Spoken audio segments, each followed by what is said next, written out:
Greetings, Modern Day Mystic Chick here with your weekly intention and meditation. This week I'm going to teach you how to be smarter than the problem. First thing you got to do is lay down being right. I know, you probably are right in the situation. I think that I'm always right, but it doesn't always get me what I want. That's the second thing. What do you want from the situation? The more clear you get on what you want, the chances are you're not going to say something that puts somebody on the defensive, because you sure as shit aren't going to get what you want if you put them on the defensive. Last thing is, be very careful when you bring things up. That's really important. Timing's huge. So you can't be on your way out and then just toss a grenade of like, oh, I thought you were going to do that before you left this morning.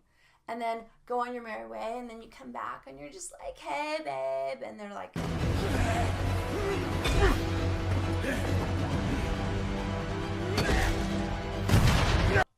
you just threw the grenade and now you expect them to be okay.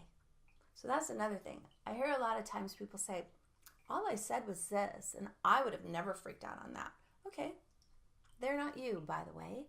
So what you can handle isn't what everybody can handle. We all have different sensitivities. God! She did that on purpose. I barely touched her. So it's speaking their language. And we all have to become multilingual in order to communicate with our loved ones. Do you understand the words that are coming out of my mouth? So relationships are always going to have obstacle and adversity. That's just part of life, whether it's romantic or friendship or family.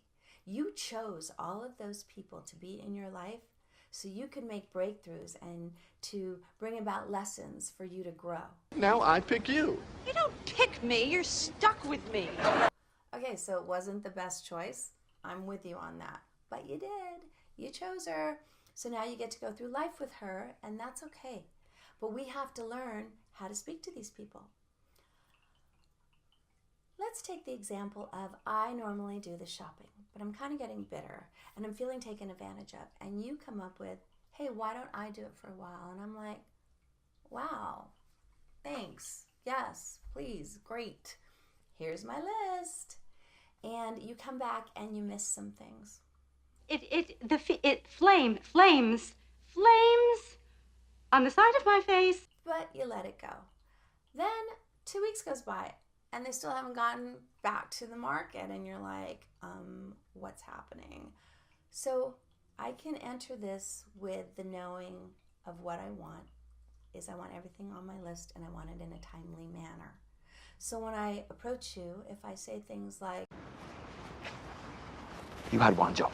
and they're coming up with stupid excuses because they weren't ready for the barrage from the dragon lady, and they're saying things like, well, I only go on the 21st and the 7th, and you're like, what? And then you're starting to argue about that because they're just trying to defend themselves. So 1, they're angry. 2, you ain't getting what you want. And 3, it was up to you to go about it in a different way.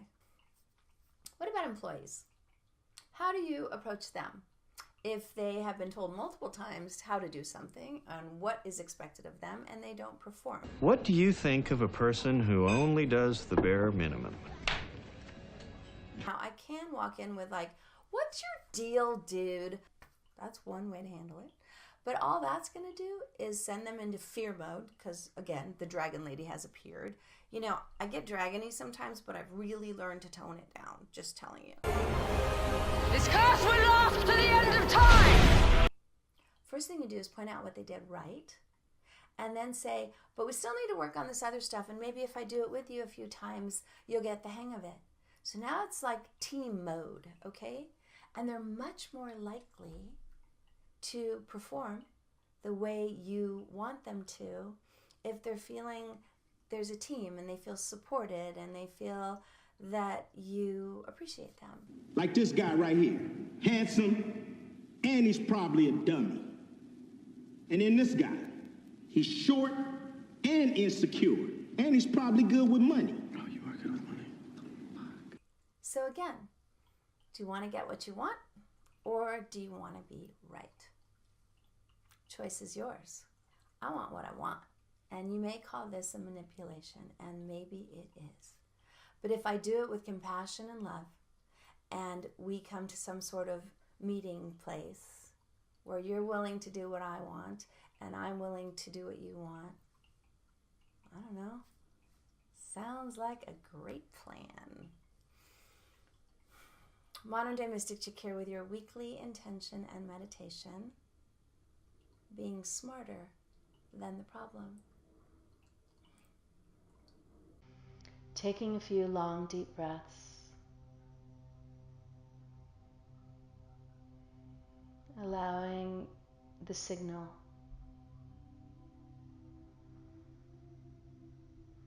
to your body, mind, and spirit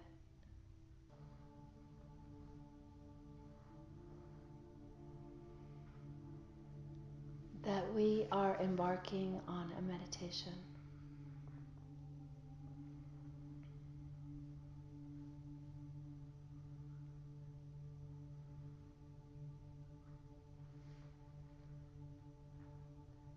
So instead of packing the ship, ready to set sail, we are unpacking,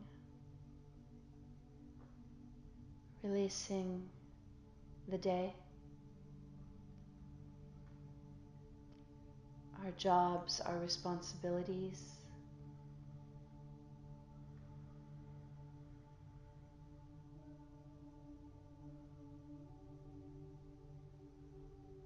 our thoughts,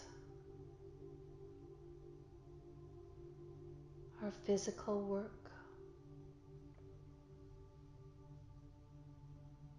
and even laying the emotional body to rest for a moment here.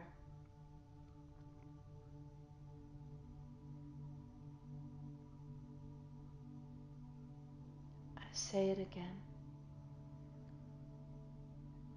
Even the emotional body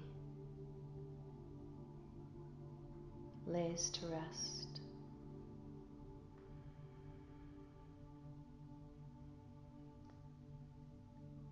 The breath becomes conscious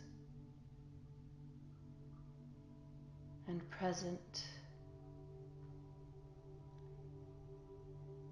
The body moves to and fro with the breath, expanding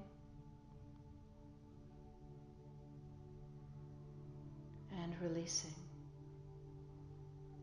with each inhale and exhale.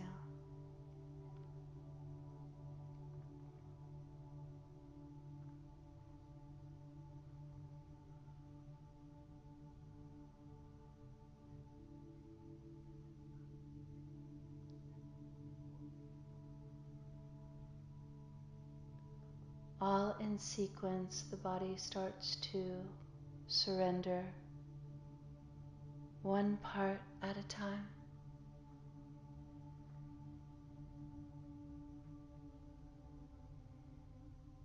The mind empties out.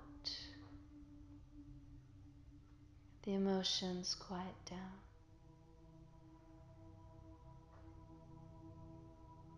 As the breath takes over and becomes your singular focus.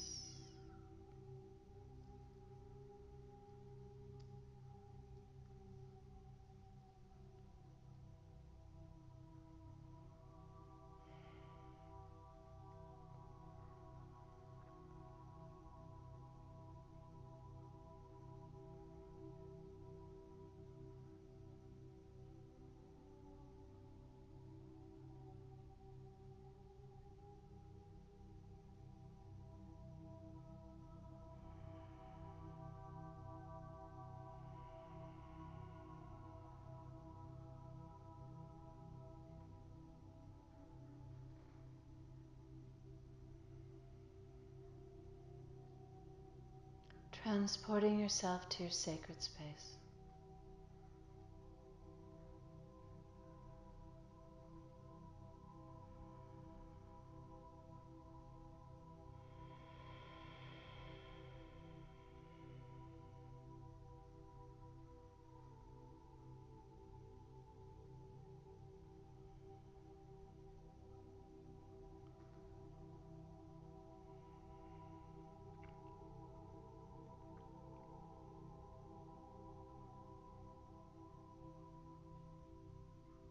Landing there,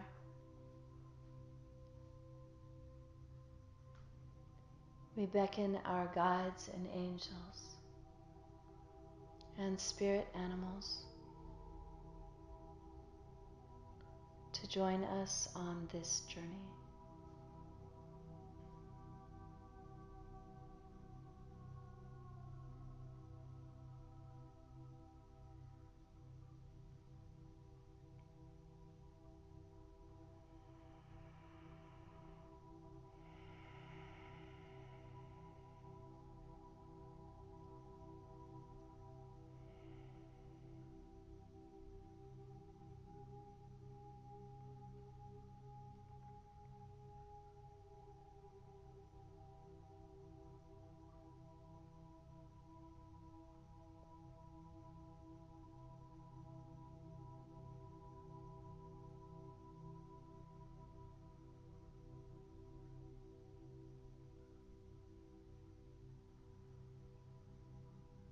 We see the intricate maze of life.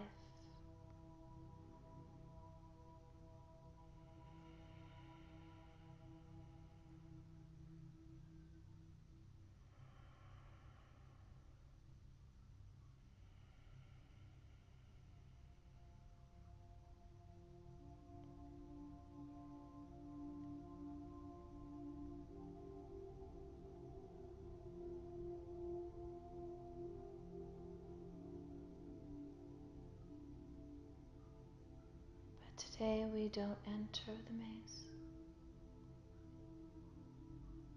We simply float above it, observing all its twists and turns, and dead ends and open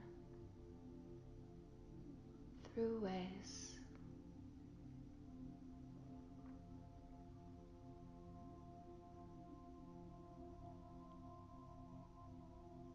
We easily recognize the traps and the trappings.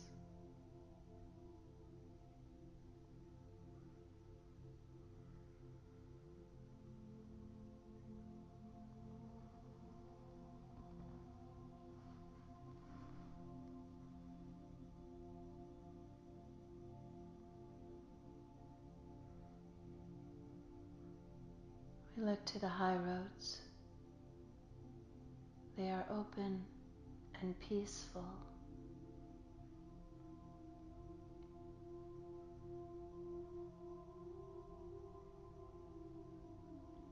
We see the narrow passages that are hard to squeeze through.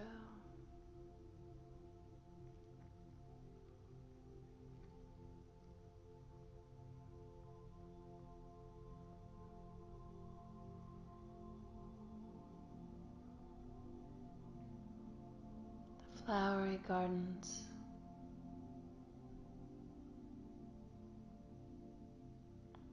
the desert sand dunes,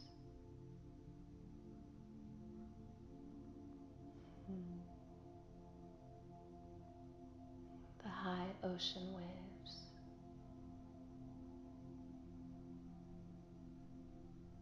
The path seems simple from here.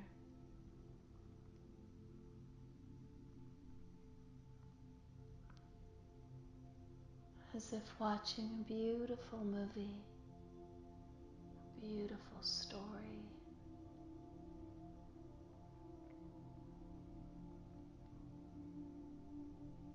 And you, the hero, you, the heroine, faces the trials, the tribulations, the victories, and the quiet time.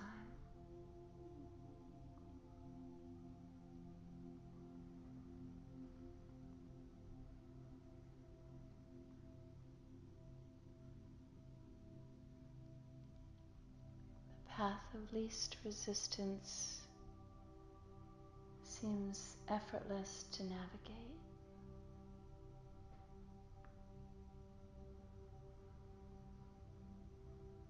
The heart is open.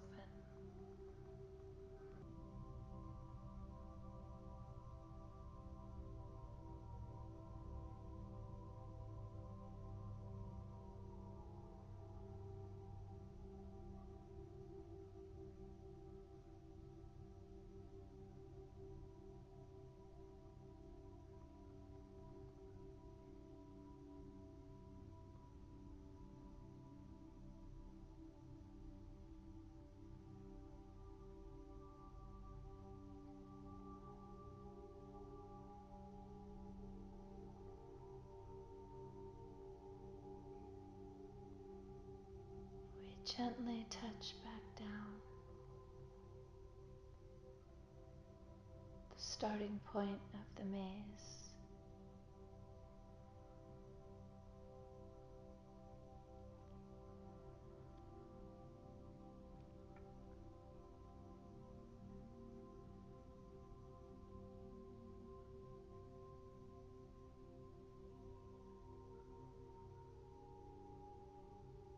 The walls are high.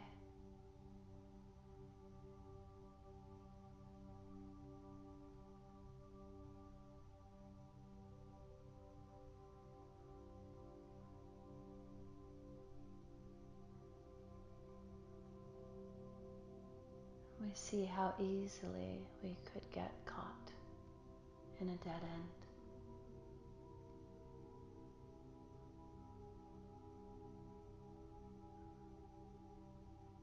Without the wings to hover over,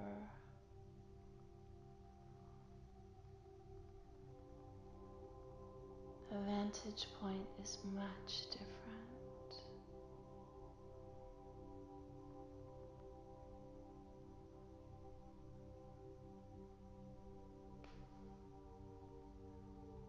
We see things as they approach.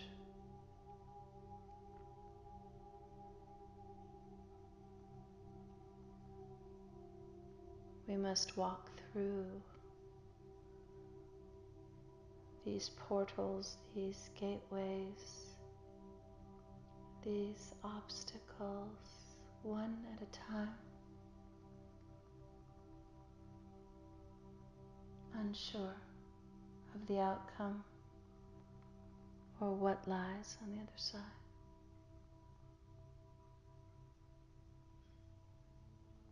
It's tense.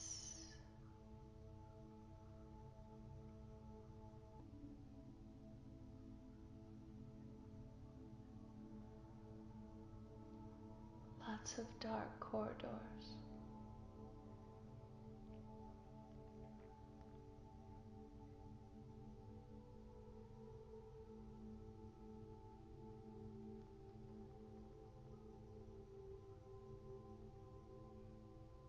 Lots of circling back.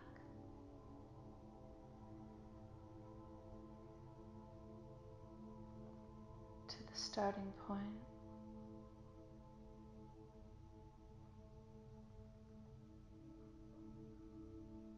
The clouds are low, for we cannot see the sun is just above them.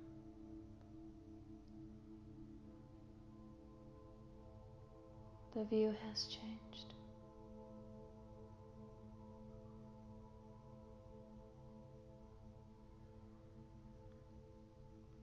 It's complicated. It's complex.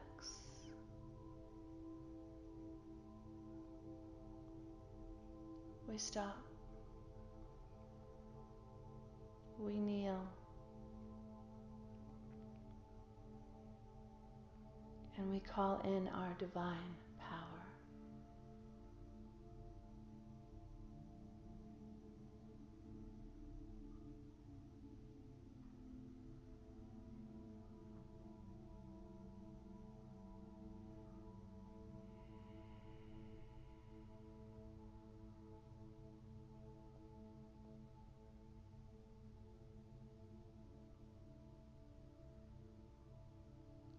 The Divine Mother and the Divine Father to shed light.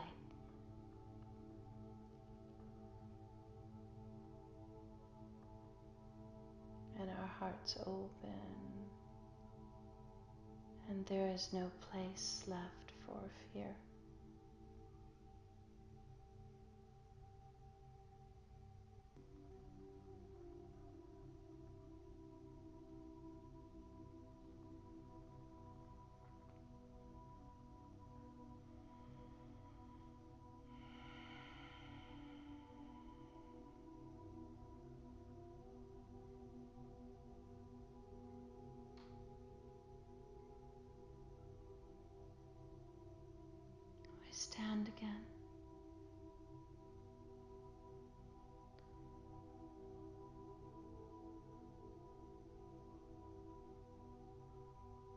We are no longer wary of the darkness.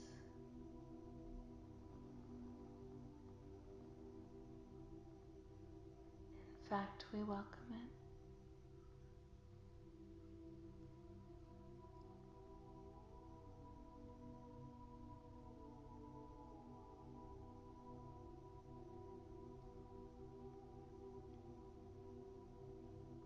it. It offers shelter and rest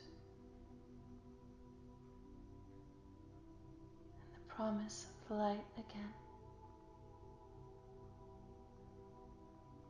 And we see it through.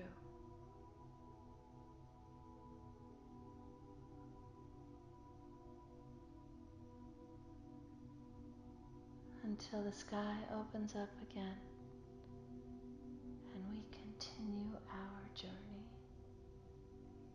with the light of the day.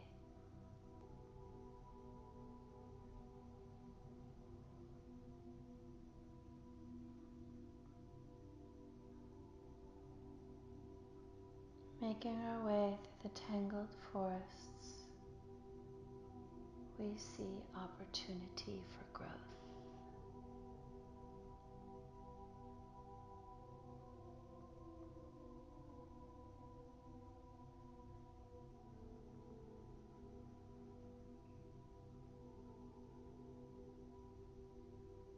The high waves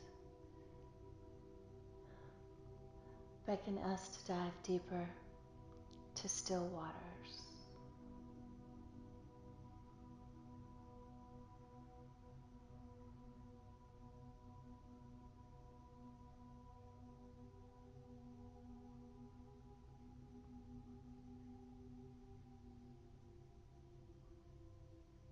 We suffer the dry dunes, knowing the oasis is just on the other side.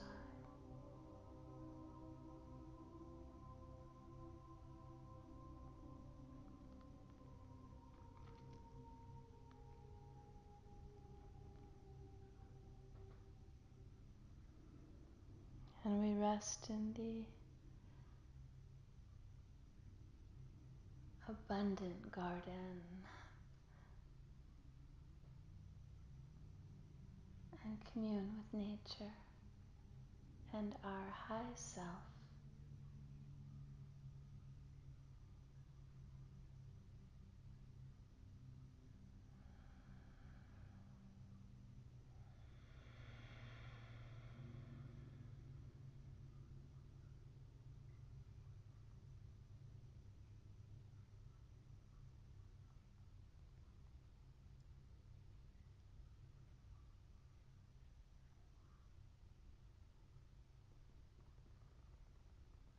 This is what we've chosen, and this is where we will thrive.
Coming back to your sacred space.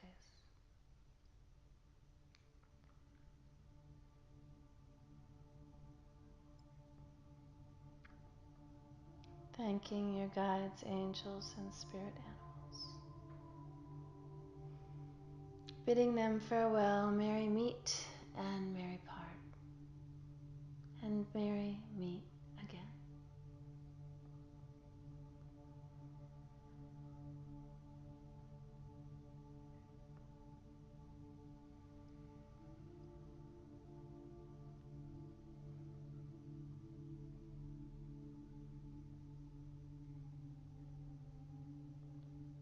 Bringing your hands to your heart.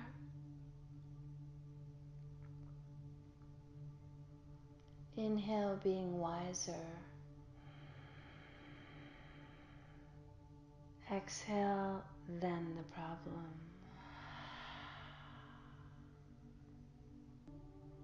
Inhale, overcoming. Exhale, obstacle.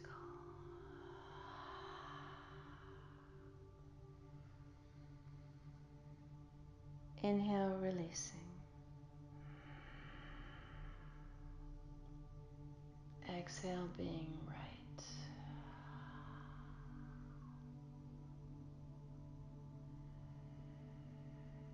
My light to your light. Perush Bishop. Namaste.